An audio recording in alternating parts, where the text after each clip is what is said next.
2021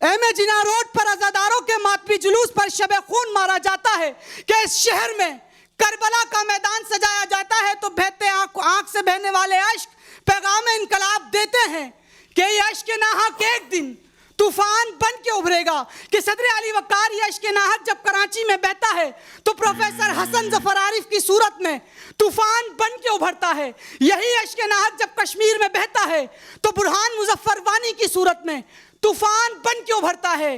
یہی اشک ناحق جب پشاور میں بہتا ہے تو پروفیسر طاہرہ قاضی اور اعتزاز حسن کی صورت میں طوفان بن کے ابھرتا ہے. یہی اشک ناحق جب بلوچستان میں بہتا ہے تو مہرنگ کی صورت میں طوفان بن کے ابھرتا ہے. اور یہی اشک ناحق جب لاہور میں بہتا ہے تو آکاش بشیر کی صورت میں طوفان بن کے ابھرتا ہے. طوفان بن کے ابھرتا ہے. آپ کی سماعتوں کا بہت بہت شکریہ. یہ اشک ناحق سوری نہیں پلیز نہیں موضوع تو بتانا چاہیے اور صحیح موضوع تو آپ بتا سکتی ہیں. بالکل نہیں آپ بھی بتا سکتے ہیں اور آپ ہی بتاتے ہیں. یہ اشک ناحق ایک دن طوفان بن کے ابھرے گا. اور جو آپ ہمیں سنا رہے تھے ہمیشہ شعر کے ساتھ ذاتی اگر کسی نے کی ہے نا بغیر سنے ہی اگر کسی نے کاٹا ہے تو اس میں آپ کا نام سر فہرست ہے. مگر ہاں وقفے کی طرف جاتے ہیں, لوٹ کر آئیں گے, شعر سنائیں گے آپ کو اور تقاریر بھی سنائیں گے آپ کو. اور آج تو مقررین بڑی تعداد میں یہاں پر موجود ہیں. ہم آئیں گے عرفان رمضان میں, آپ کا انتظار رہے گا. بن کر ہے چھایا عرفان رمضان عرفان رمضان عرفان رمضان عرفان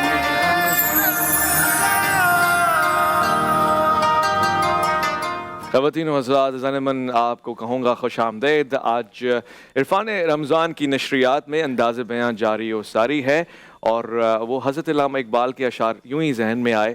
چاہتا ہوں کہ سنا دوں اے باد صبا کملی والے سے جا کہیو پیغام میرا, قبضے سے امت بیچاری کے دی بھی گیا دنیا بھی گئی. اور یہ موج پریشاں خاطر کو پیغام لبے ساحل نے دیا ہے دور وصال بہر ابھی تو دریا میں گھبرا بھی گئی. حضرت علامہ اقبال نے یہی کام کیا ہے, بیداری اور شعور کو لوگوں تک پہنچایا ہے. اور تنقید کے ذریعے, بعض اوقات شکوے کے ذریعے, بعض اوقات حوصلہ دے کر اور بعض اوقات حوصلوں سے ٹکرا کر. کبھی تو آپ نے یہ بھی کہا کہ خدا تجھے کسی طوفان سے آشنا کر دے کہ تیرے بحر کی موجوں میں اضطراب نہیں. تو بعض اوقات یہ چیلنجنگ انوائرمنٹ ہوتی ہے. ہم مقررین کو بعض اوقات اسی سے گزارتے ہیں کہ آپ کو ٹف ٹائم دیں, مشکل صورتحال پیدا کریں, کیونکہ مشکلوں کے بعد ہی آسانیاں آتی ہیں. اب ہم چلتے ہیں اگلے مقرر کی جانب. جواد آصف ان کا نام ہے اور یہ ہمیشہ اچھی تقریر کرتے ہیں. اس بار یہ کیسی تقریر کریں گے اس کا فیصلہ صرف منصفین کریں گے. جواد. اس اشک کی فطرت میں بغاوت اور خصلت میں انقلاب ہے صدر علی وقار. یہ اشک جب آنکھ کے ہر حکم کو رونتا ہوا رخسار کے ریگستان کو سیراب کرنے نکلتا ہے تو کسی اپنے کے ہاتھوں مارا جاتا ہے. مگر مارنے والے یہ بھول جاتے ہیں کہ ایک ناحق اشک کا قصاص لینے ہزاروں اشک طوفان برپا کرنے نکل پڑتے ہیں. تو کوئی یہ بات خاردار دیواروں کے پار بیٹھ کر آئین کو اپنے جوتوں کی نوک پر رکھنے والے ان افسران کو بتائیے جن کے تلووں پر بلوچ جوانوں کے خون کے چھینٹے لگے ہیں کہ اگر ان کی ماؤں کے ناحق اشک مزید بہائے گئے تو ان کی بنجر آنکھیں سکوت خزدار کے خواب دیکھنے لگیں گی. کوئی یہ بات انصاف کی دیوی کو اپنے دربار کی رقاصہ بنا کر آدھی شب عدالتوں کے دروازے کھولنے والے ان عدلیہ کے ٹھیکے داروں کو بتائیے کہ اگر نقیب اللہ محسود اور عزیز میمن کے ورثہ کے ناحق اشک عدالت کے احاطے میں یوں ہی بہتے رہے تو ان قریب 53,000 انصاف کے متلاشی کسی شب ان کے محلات تک جا پہنچیں گے اور اپنے آنسوؤں کا حساب مانگیں گے. کوئی یہ بات 11 گھنٹے آنکھ کے شعلوں میں جلتے لوارث سندھ پر مسلط وڈیروں کو بتائیے کہ اگر تھر کی مٹی نے ناحق اشک کو جذب کرنا چھوڑ دیا تو دریائے سندھ کے کنارے ہزاروں ناظم جوکیوں کی آوازیں مرحومین کے نام پر لوٹ لینے والوں کے تخت و تاج کو لرزا کر رکھ دیں گے, کیونکہ ناحق اشک ایک دن طوفان بن کر ابھرے گا. کیونکہ ناحق اشک ایک دن طوفان بن کر ابھرے گا. خدا کی لاٹھی اور اشک دونوں بے آواز ہوتے ہیں صدر علی وقار.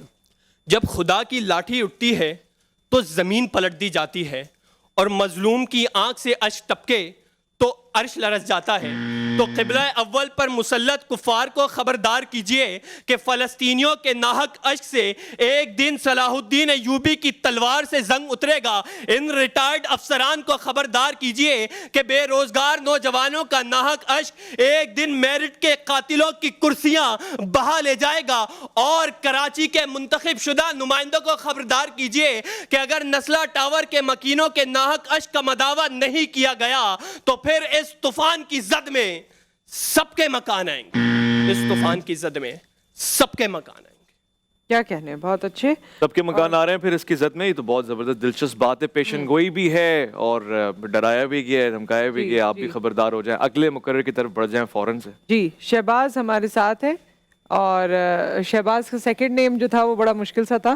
یہ عارف بھی ہیں، آرنن بھی ہیں، قادری بھی ہیں اور مقرر بھی ہیں۔ شہباز قادری جی۔ لبیک کی صدا فضا میں گونج رہی ہے صدر علی وقار۔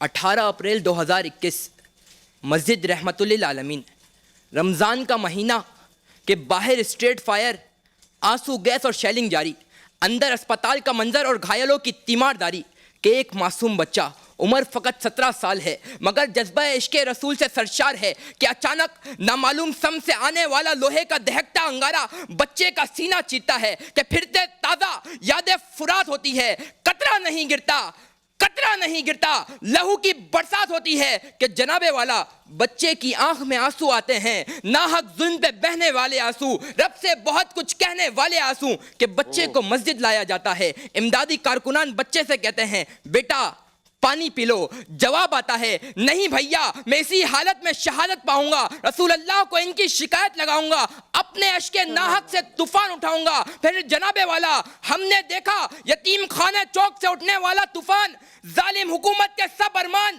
مٹی میں ملا گیا، دنیا کو بتا گیا کہ میری تربت سے نیا جہان بن کے ابھرے گا، اشک ناحق ایک دن طوفان بن کے ابھرے گا۔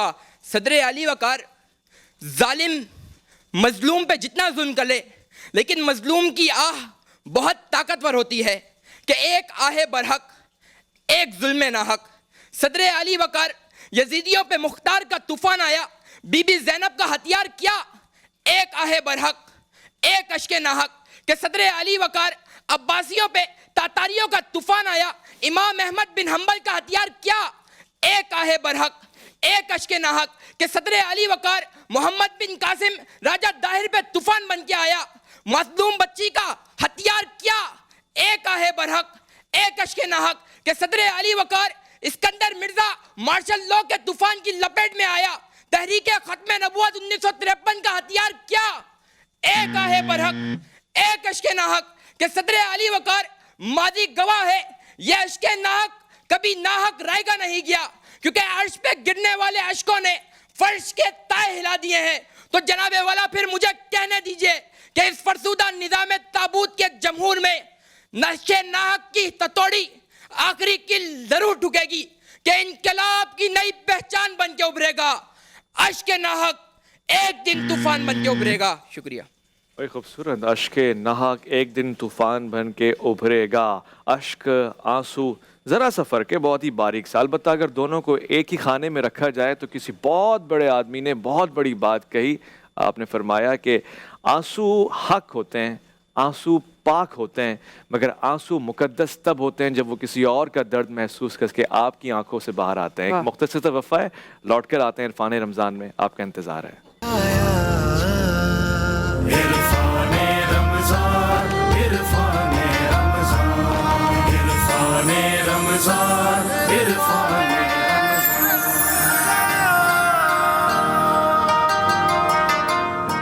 یہ اشک ناحق ایک دن طوفان بن کے ابھرے گا، آج کا ہمارا یہ موضوع، اور ہمارے پارٹیسپنٹس ہمارے ساتھ موجود ہیں۔ عرفان رمضان میں آپ کو ایک بار پھر خوش آمدید کہتے ہیں۔ مہمان رمضان میں بھی ہمارے ساتھ مہمان ہیں علی نواز صاحب، جو کہ تقاریر سن رہے ہیں اور میرے خیال میں آپ کو پسند بھی آ رہی ہوں گی، ایکسپریشن سے تو ایسا ہی لگ رہا ہے۔ آپ نے کی ہیں کبھی؟ نہیں میں نہیں۔ اچھا، منصفین بھی ہمارے ساتھ موجود ہیں اور آج خوش ہیں، ان کی بھی تاثرات سے لگ رہا ہے کہ سیمی فائنل کا جو ایک جوش ہے، تیاری اچھی، سیمی فائنل لگ رہا ہے ماشاءاللہ۔ ماشاءاللہ۔ سناؤ، ہمارے ساتھ موجود ہیں خواجہ سعد، جن کے ہم منتظر ہیں کہ دیکھتے ہیں آج ہمیں کیا آرگیومنٹس پیش کرتے ہیں۔ انشاءاللہ۔ عصر حاضر اپنی تمام تل جلوہ سامانیوں اور شعلہ خصالیوں سمیت ایک تازیانہ عبرت بن چکا ہے صدر عالی وقار کہ عزازیل کے خونخوار پنجے اس جہان و رنگ و بو کو بے نور کر چکے. یہاں ہر طرف درد، سسکیاں، کرراہیں اور لاشوں کے انبار لگے ہیں. یہ انتشار و اختراق کے بغولوں میں گھرا میرا فلسطین ہے صدر عالی وقار، جہاں ہر روز نفرت و عداوت کے بازار سجتے ہیں، جہاں ظالم اپنی پیاس مسلمانوں کے خون سے بجھاتے ہیں، جہاں مسجدوں سے اللہ اکبر کی صدائیں اور عطر کی خوشبو نہیں بلکہ بم و بارود کی آوازیں اور بو آتی ہے، جہاں ننھی سی کائنات پوری کائنات سے سوال کرتی ہے کہ اے میرے باپ کو لقمہ اجل بنانے والو، بتاؤ میرے باپ کا قصور کیا تھا. یہ وہی سرزمین ہے جہاں ہر روز اشک ناحق بہتا ہے، مگر ظالموں کے لیے سوال چھوڑ جاتا ہے کہ کیا بھول گئے کہ یہ اشک ناحق جب ایک دن طوفان بنتا ہے تو سالار بدر و حنین کی مانند ابھرتا ہے اور کفار کی صفیں الٹتا ہے، کہ یہ اشک ناحق جب ایک دن طوفان بن کے ابھرتا ہے تو آتش کدہ فارس کو ٹھنڈا کرتا ہے. یہ اشک ناحق جب ایک دن طوفان بن کے ابھرتا ہے تو پھر طاغوتی قوتوں کے جبڑوں کو ایوبی دستوں سے چیرتا جاتا ہے اور یہ صدا دیتا ہے کہ یہ اشک ناحق ایک دن طوفان بن کے ابھرے گا. یہ اشک ناحق ایک دن طوفان بن کے ابھرے گا. بات صرف فلسطین یا مسجد اقصیٰ کی نہیں بلکہ اس ظالم کی ہے جو ظلم ڈھاتا ہے اور خود کو زمینی خدا سمجھتا ہے صدر عالی وقار، کہ جس کو یہ نہیں معلوم کہ اشک ناحق جب ایک دن طوفان بنتا ہے تو کہیں دوسری جانب برہان مظفر وانی بنتا ہے اور پلٹتا ہے اور جھپٹتا ہے، کہ یہ اشک ناحق جب ایک دن طوفان بنتا ہے تو بھارت کی نہتی مسکان بنتا ہے اور اللہ اکبر کی صدائیں دیتا ہے. یہ اشک ناحق جب ایک دن طوفان بنتا ہے تو پھر غلامان شاہ ابرار بنتا ہے اور صدا آتی ہے کہ تم نے لوٹا ہے صدیوں ہمارا سکون، اب نہ ہم پہ چلے گا تمہارا فسوں. چار اگر میں تمہیں کس طرح سے کہوں، تم نہیں چار اگر کوئی مانے مگر میں نہیں مانتا، میں نہیں مانتا. کیا بات ہے. اور تو ہی کہہ دے اکھاڑا در خیبر کس نے، شہر کیسر کا جو تھا اس کو کیا سر کس نے، توڑے مخلوق خدا وند کے پیکر کس نے، کاٹ کر رکھ دیے کفار کے لشکر کس نے پھر ٹھنڈا کیا آتش کدہ ایران کو، کس نے پھر زندہ کیا تذکرہ یزداں کو. واہ کیا بات ہے. اور میں دیکھ رہی تھی تمام پارٹیسپینٹس جیسے آ کے ایک قطار میں کھڑے ہو گئے ہیں، ایک ہی صف میں کھڑے ہو گئے اور اب انتظار کر رہے ہیں. G over to you. آج بہت اچھا مقابلہ سننے کو ملا. ان پانچوں مقررین کو بہت مبارکباد. بہت اچھی انہوں نے تیاری کی تھی اور بہت اچھے لگا کہ سیمی فائنل ہے. آج ہمارا پہلا سیمی فائنل تھا جس میں آپ 5 افراد شامل تھے جو پہلے راؤنڈ سے سلیکٹ ہو کے آئے ہیں. ہم ایک اور سیمی فائنل کریں گے، اس میں بھی 5 مقررین ہوں گے. آج ہم 2 مقررین کو منتخب کر رہے ہیں. دوسرے سیمی فائنل میں ہم مزید 2 مقررین کو منتخب کریں گے اور فائنل میں پھر وہ 4 لوگ کمپیٹ کریں گے فرسٹ پرائز کے لیے. تو یہ طریقہ کار تھا. یہ آج کا جو موضوع تھا وہ ویسا بہت اچھا مجھے اگر آپ نے منتخب کیا یا آپ کی ٹیم نے منتخب کیا. اشک ناحق کے بارے میں کل رات کو میں سوچ رہا تھا تو 4 مصرے ذہن میں آئے کہ اگر تم کسی کو رلاتے رہو گے تو پھر خود کو کیسے ہنساتے رہو گے، نہ مانے گا رب یہ یقیناً سمجھ لو، بھلے زندگی بھر مناتے رہو گے. کیا بات ہے. اگر تم کسی کو رلاتے رہو گے تو پھر خود کو کیسے ہنساتے. سابق وزیر اعظم تو کہتے ہیں میں ان کو رلاؤں گا. تو شاعر کی تو خصوصیت یہ ہوتی ہے کہ اس کا شعر جو ہے نا ہر لوگ جو بھی سنے وہ اپنے حساب سے. اور ججمنٹ ہماری اب فمبل کچھ جگہ پہ ہمیں فمبل بھی ملا تھوڑا سا، اس کی وجہ سے ہو سکتا ہے آپ کو رزلٹ کچھ تبدیل نظر آئے. شب خون کسی نے کہا وہ شب خون تھا. اور ایک اچھا جملہ سننے کو ملا کہ خدا کی لاٹھی اور ناحق اشک بے آواز ہوتے ہیں. جلوہ سامانیہ لفظ نہیں ہے، جلوہ سامانی لفظ تھا. اور کراہیں اسم نہیں ہے، کراہنا فعل کے طور پہ آنا چاہیے. اور آتش کدہ فارس آتش کدہ فارس ہوگا. تو یہ چھوٹی موٹی ہلکی پھلکی چیزیں اس میں ہیں جس کی وجہ سے نمبرز